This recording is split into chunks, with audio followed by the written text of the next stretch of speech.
Bago tayo mag-umpisa mga chong, pakilike muna na tong video dahil malaking tulong na iyan sa ating munting channel. Wala itong head coach ng Magnolia na si Chito Victolero ay hindi nga nagpapadala sa kanilang unbeaten record ngayong import-laden conference na may 6 na panalo at wala pang talo. Wala yung pa kay Coach Chito Victolero, nasa kalagitnaan pa ang conference at marami pang pwedeng mangyari kaya hindi pwede na basta na lamang magkampante dahil lahat ng teams ngayon ay gustong manalo upang makapasok sa playoff rounds. Well, sa pambalita punta naman tayo sa 6'8" big man ng Rain or Shine Elasto Painters na si Kit Datu na nagpakitang gila sa laban kontra NLEX Sword Warriors kagabi na nagtapos sa score na 113-101 pabor sa ROS. Well, ayon pa sa report, ang Elasto Painters ay mayroon 9-1 run sa pagbubukas ng 4th period na sinimulan ni Kit Datu kung saan pumukol ito ng mga 3 upang i-break ang 84 all contest at mamang ng 8 puntos. Kit Datu mga chong ay kumamada ng 11 puntos at 5 rebounds sa kanyang second game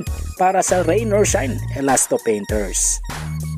Muli sa ating balita mga chong patungkol naman sa veteran big man ng NLEX Road Warriors na si Asi Taulava na ireretiro na ang kanyang jersey sa susunod na linggo sa pamamagitan ng isang formal ceremony na gaganapin sa Field Sports Arena. Wala yung pa sa report ang seremonya ay magaganap sa Disyembre 13 sa main game kontra TNT Tropang Giga. Ang parehong franchise na kumuha kay Taulava noong 1999 na ang pangalan noon ay Mobiline pa. Ang 50 anyos na si Taulava ay naglaro ng kanyang last 8 seasons kasama ang NLEX Road Warriors. Well mga chong, nandito na lang ang ating balitang PBA at syempre huwag kalimutan mag-subscribe at ilike itong video bilang pagsuporta sa This is Channel B. Once again, I'm out.